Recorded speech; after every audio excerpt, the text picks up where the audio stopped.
programa Outras Palavras, um oferecimento Sindiúte MG, Sindicato Único dos Trabalhadores em Educação de Minas Gerais. Olá, bom dia! Assista no programa de hoje uma discussão sobre a democratização da comunicação durante o 10º Congresso do Sindiúte. Veja no Educação em Debate. O Momento CUT Minas registra a presença da presidenta da CUT Paraná no Congresso dos Educadores de Minas.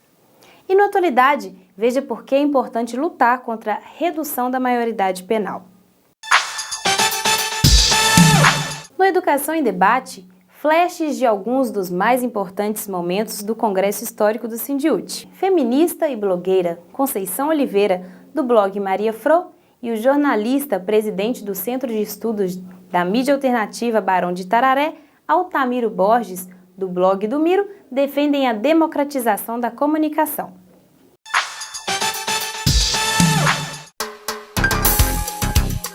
Educação em Debate. Professores, protetores das crianças do meu país, eu gostaria de um discurso bem mais feliz, porque tudo é educação. Foram os professores de Minas, do Sindiúte, que fizeram, na minha opinião, as melhores matérias sobre a educação de Minas Gerais, sobre o horror, a barbárie que é uma política neoliberal dentro de um direito básico, que é o direito do ser humano entrar numa sala de aula, se desenvolver, se tornar um cidadão melhor, um cidadão com clareza do seu lugar social, dos direitos que tem, do dever que tem. No estado onde eu vivo, os professores estão em greve há mais de um mês. Eles ganham R$10 a hora-aula. Existem salas de aula no estado de São Paulo que tem 80 alunos.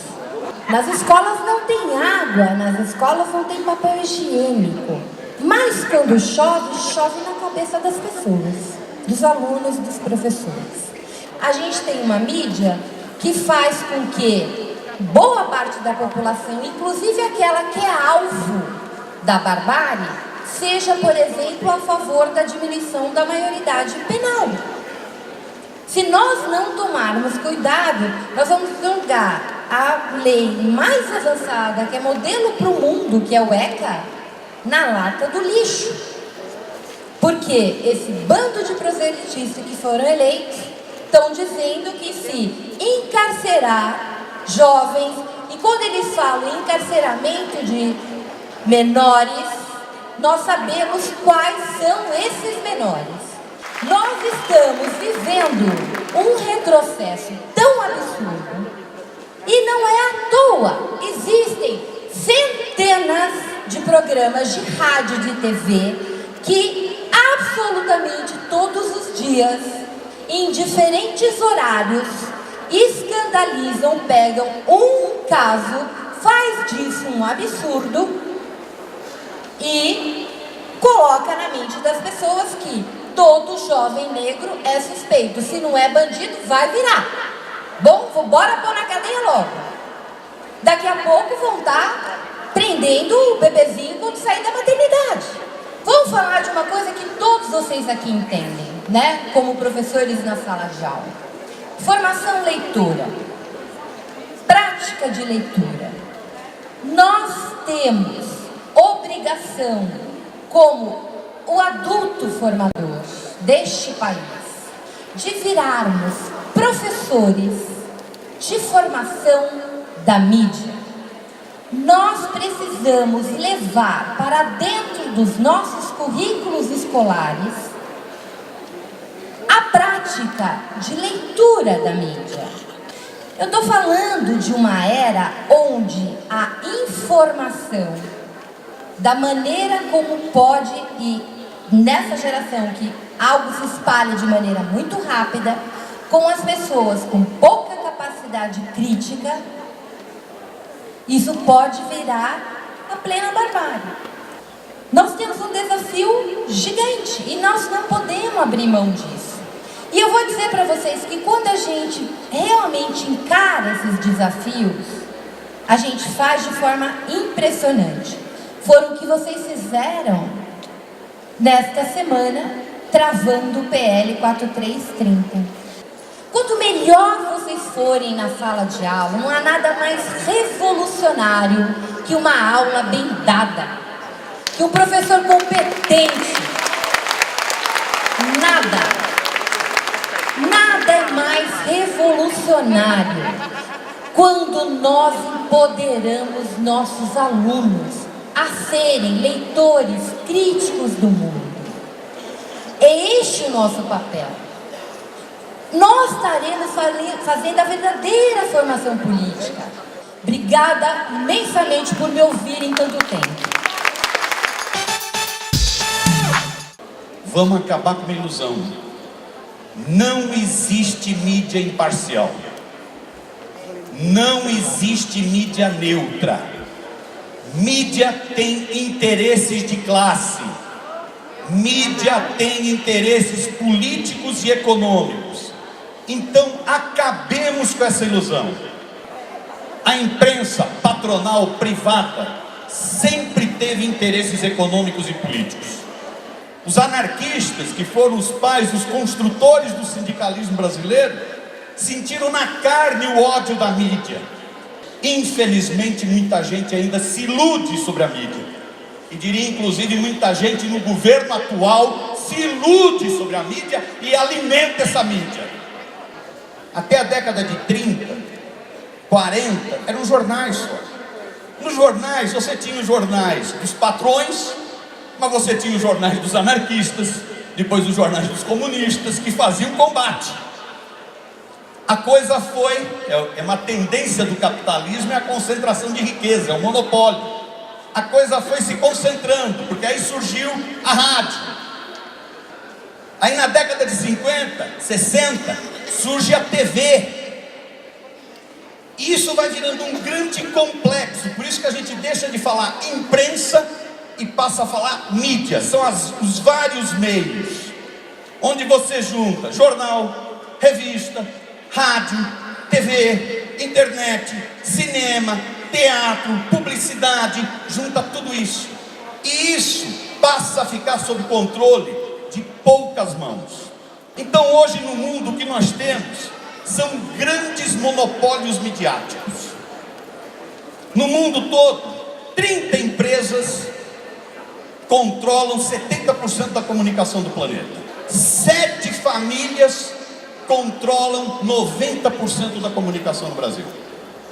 É uma ditadura do pensamento único.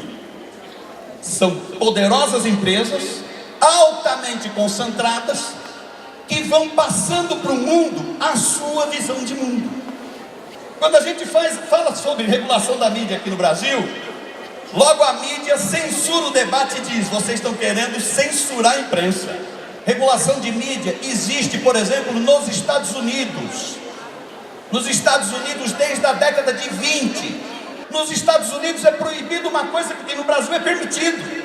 Nos Estados Unidos não pode ter propriedade cruzada, um cartel na comunicação. Nos capítulos 220 a 223 sobre comunicação, a Constituição é explícita. A Constituição diz: é proibido monopólio e oligopólio nos meios de comunicação. É que ela nunca foi regulamentada. A Constituição é bonita para chuchu, mas não serve para nada nessa área de comunicação. Se nós não entrarmos com muita força nesse debate sobre democratização dos meios de comunicação, nós vamos ter muita dificuldade para avançar na democracia brasileira, muita dificuldade para avançar nas lutas e nas conquistas dos trabalhadores, muita dificuldade para garantir um projeto de desenvolvimento soberano do Brasil, muita dificuldade para garantir a integração fraterna, colaborativa na América Latina. Eu acho que nós temos 2 desafios principais. Um primeiro grande desafio: batalhar para que o Brasil de fato tenha uma lei de regulação democrática da comunicação, onde a Constituição seja respeitada. O outro grande desafio é a gente fortalecer os nossos próprios instrumentos de comunicação. Nós precisamos derrotar os monopólios, garantir a regulação democrática da comunicação, precisamos pressionar o governo nesse sentido, nós precisamos fortalecer os nossos boletins de sindicatos, nós precisamos fortalecer as nossas rádios comunitárias e TVs comunitárias. Nós podemos e devemos, companheiras e companheiros, aproveitar uma brecha tecnológica existente hoje, que é a internet. Todos vocês, se todos os dias entrassem na página do Sindiúti, das centrais, dos movimentos sociais, lessem uma matéria, concordassem com ela e compartilhassem essa matéria, retuitassem essa matéria, vocês estariam contribuindo para o debate de ideias na sociedade. Ou seja, nós temos muito a fazer, coletivamente e individualmente. Parabéns a vocês. A juventude quer mais Paulo Freire e mais conhecimento que liberta. É o que diz o professor Renan Santos, do Levante Popular da Juventude. A gente vive um tempo novo no Brasil, nos últimos meses, nos últimos anos. Um tempo de desafios enormes, um tempo de angústias enormes, mas um tempo de possibilidades enormes. E é nisso que a gente tem que se apegar. Então, companheiros e companheiras, é tempo da gente fazer exatamente isso que estamos fazendo aqui. Juntar nosso time, juntar a classe trabalhadora, quem está disposto a ir para a luta, fazer eventos como esse no Brasil inteiro, juntar organizações das mais diversas possíveis. É tempo da gente fazer isso. E eu acho que aqui em Minas a gente está cumprindo o nosso dever de casa. Nesses tempos tão desafiadores e de tantas possibilidades, a gente às vezes se assusta com o que a gente vê, tem visto nas ruas. Então me assustou muito, eu não sei a vocês, ver no mês passado, né, uma faixa falando que chega de Paulo Freire. É nossa obrigação falar que vai ter Paulo Freire, sim. Vai ter cada vez mais Paulo Freire. Nós não vamos arredar 1 milímetro de tudo aquilo que a gente aprendeu com os lutadores e com as lutadoras que nos antecederam. Então, cada vez que uma faixa do lado de lá se levantar, chega de Paulo Freire, é nossa obrigação levantar 10 falando que vai ter Paulo Freire, sim. O Levante aqui em Minas nasceu no meio da greve de 112 dias, lá em 2011. E de lá para cá a gente aprende diariamente com a luta dos trabalhadores da educação e com a luta do Sindiúti. Aprendemos diariamente, vocês nos ensinam muito como lutar, como se organizar e principalmente, acho que a principal coisa que a gente aprendeu com o Sindiúti é nunca desistir. A juventude está lá dentro da escola diariamente. E a gente tem uma escola que a gente sonha construir e que é bem diferente dessa escola que está aí, né? E não temos dúvida de que os trabalhadores da educação também sonham uma escola completamente diferente dessa que está aí. Então acho que a grande tarefa nossa é sonhar junto.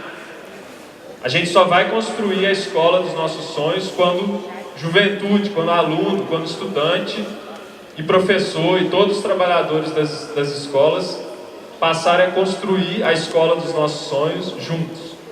O primeiro passo para a gente construir o Brasil que a gente quer é mudar de uma vez por todas radicalmente esse sistema político que está aí. É uma ampla, profunda reforma política. Então vamos em frente, companheiros, sem medo, sem 1 milímetro de medo, construir os nossos sonhos. Obrigado.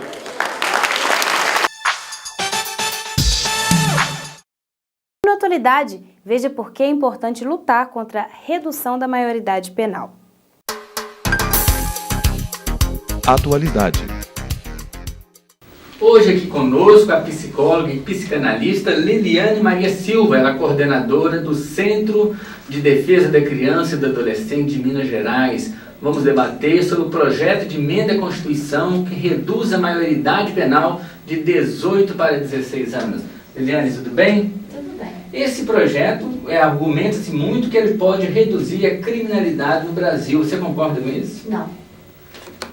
Eles querem punir os jovens, os mais novos, que hoje praticam algum tipo de infração. É isso? É isso que eles dizem, mas não é isso que vai acontecer, né?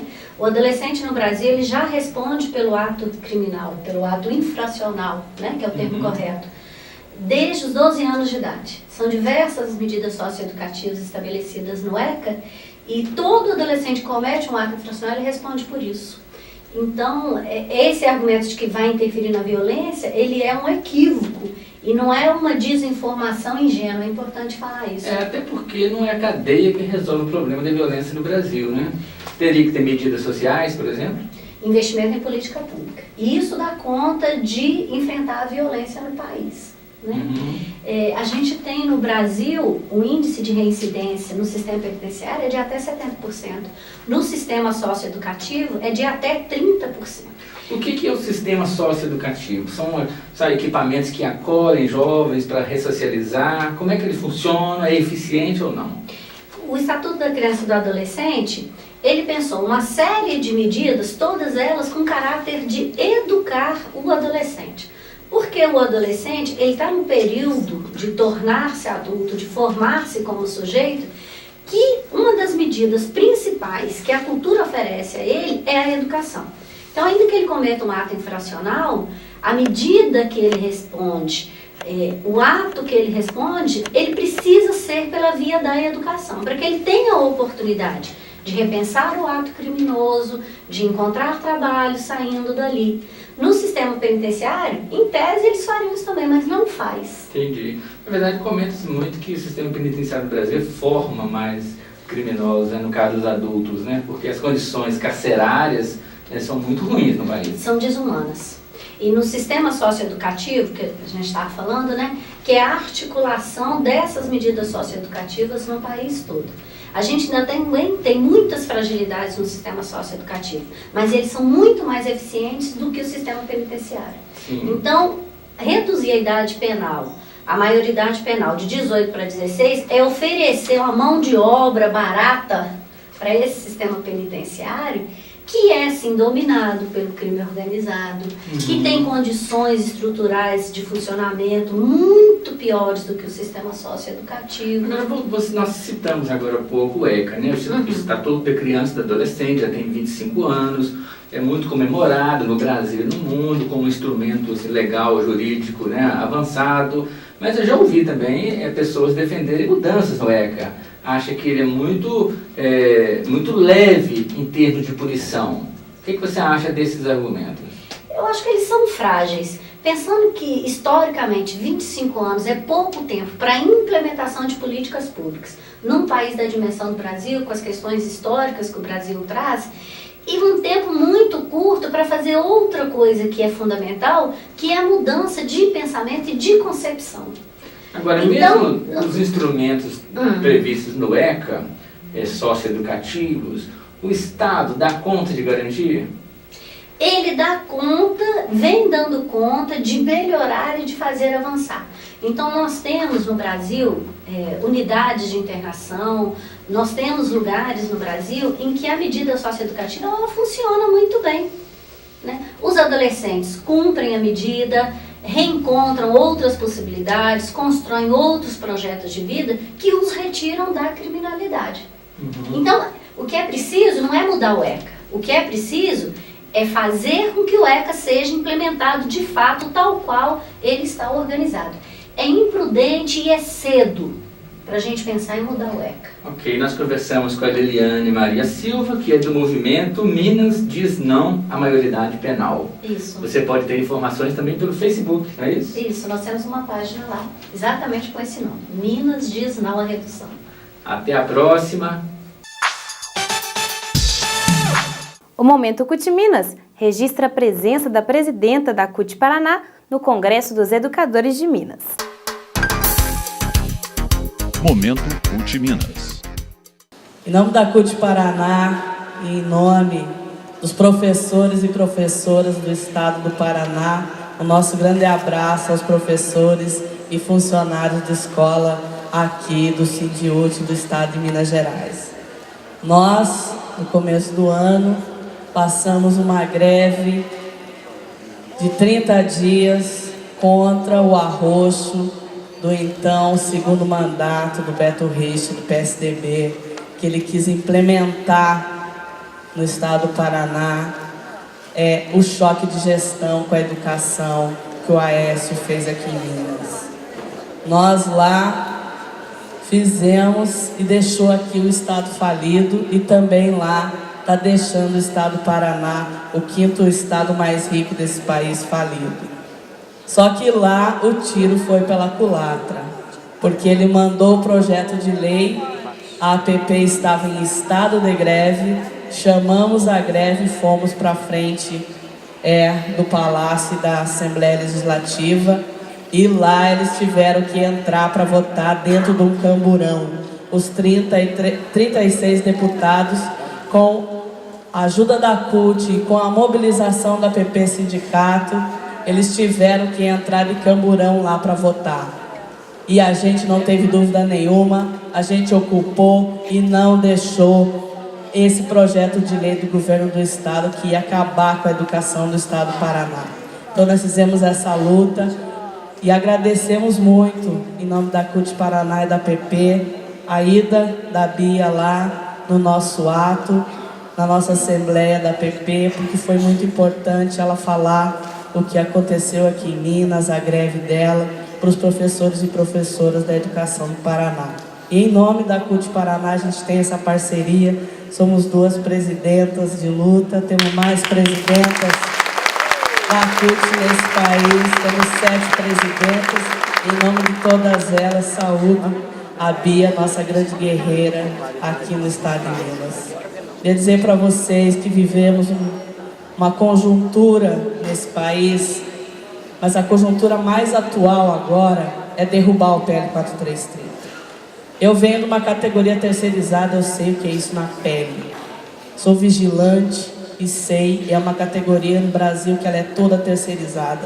E a gente sofre realmente e sabe o que é a terceirização nesse país. Então, essa luta nossa, da CUT, da CTB, do Conlutas, contra esse PL, infelizmente, algumas centrais sindicais nesse país estão do lado dos empresários. Mas essa nossa luta contra o PL 4330, ela é grande, ela é muito forte, e nós precisamos que ela não passe no Senado, vamos fazer mobilização, vamos estar vigilante contra esse PL, porque esse PL é a escravidão de volta para esse país. E é isso que a gente não quer. E contamos com os trabalhadores da educação que nos ajudem, porque no sistema privado isso é muito pior.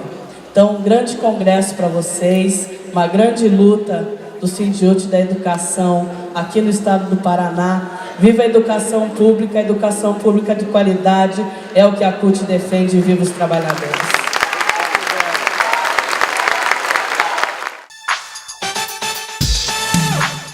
Educadores e educadoras em greve, em mobilização pelo pagamento do piso e reconstrução da carreira. Calendário de lutas. Audiência pública. Auditório da Assembleia Legislativa de Minas Gerais, dia 30 de abril, na Comissão de Direitos Humanos, para debater o 6º Encontro Estadual de Movimentos Sociais. Na oportunidade, os participantes relataram indignação ao massacre dos professores paranaenses pelo governo de Beto Richa do PSDB. Rosas brancas foram entregues como gesto de solidariedade dos educadores de Minas aos educadores do Paraná. No dia 30 de abril, os educadores mineiros aderiram à Greve Nacional da Educação, convocada pela CNTE. Em Betim, região metropolitana de Belo Horizonte, nas proximidades da Fiat, os manifestantes fecharam a BR-381. Vamos a Brasília com as notícias da CNTE. Momento CNTE.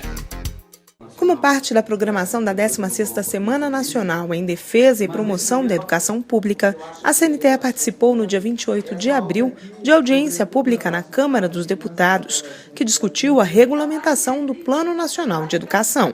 Na mesa, o presidente da CNTE, Roberto Leão, falou sobre a necessidade de um regime de cooperação entre os entes federados para garantir a efetividade dos planos locais a partir do PNE.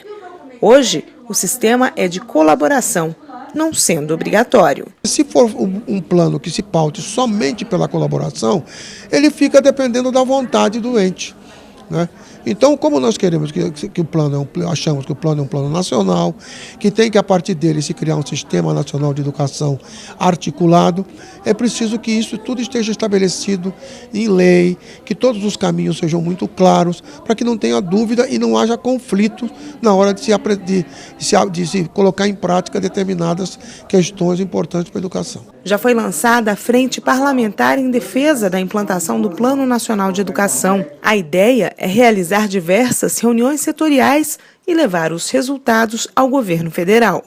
O deputado Pedro Kizai, do PT de Santa Catarina, presidente da frente, explica os objetivos.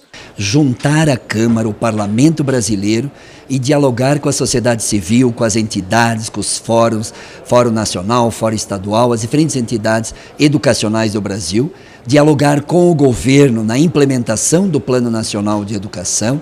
Segundo objetivo, a Frente Parlamentar, com 27 coordenadores nos 27 estados da federação, mobilizar os estados para construir os planos estaduais de educação, junto com os municípios, elaborar os planos municipais de educação. Terceiro objetivo, nós vamos mobilizar as várias regiões do país, realizando 5 encontros macro-regionais em cada região do país para motivar a implementação do Plano Nacional de Educação. Durante a audiência, representantes de entidades falaram sobre a validade de fiscalizar e analisar as metas estabelecidas. Ficou definida a criação de uma subcomissão com 10 membros dentro da Comissão de Educação para acompanhar e monitorar a implementação do PNE e o cumprimento dos prazos. Mais importante ainda é que essa subcomissão se articule com as câmaras legislativas, com as assembleias legislativas dos estados, com as câmaras municipais, para que exista algo parecido nesses estados e municípios que também acompanhe a implementação, a articulação entre os planos, plano nacional, plano estadual, plano municipal, para observar o cumprimento de metas, observar como é que está sendo implementado efetivamente na prática determinada norma do plano municipal ou estadual. A CNTE defende que os prazos estabelecidos sejam cumpridos. Por quê? Porque se a gente deixar e passar a considerar como normal o não cumprimento dos prazos, aí eles não vão ser cumpridos mesmo. Fique agora com o humor de Rômulo Garcias.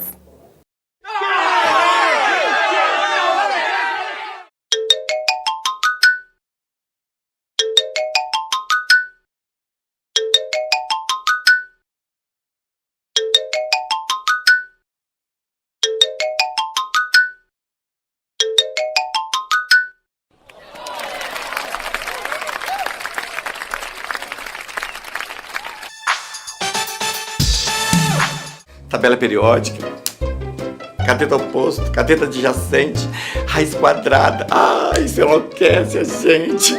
A gente aprende isso na escola, mas logo a gente esquece. Mas tem uma coisa que a gente aprende na escola e que jamais esquece: o valor do educador e da educadora na nossa vida. Afinal, eles dedicam a própria vida a ensinar, a compartilhar o conhecimento. Então, está na hora do governo de Minas pagar a dívida que tem com os trabalhadores e as trabalhadoras em educação. Pagar o piso salarial nacional e reconstruir a carreira é o mínimo que o governo precisa fazer para mostrar que, além de você, ele também reconhece o valor da educação. Educadores e educadoras, Minas Gerais precisa reconhecer o valor de vocês. Sindicato Único dos Trabalhadores em Educação de Minas Gerais, Sindiúte MG.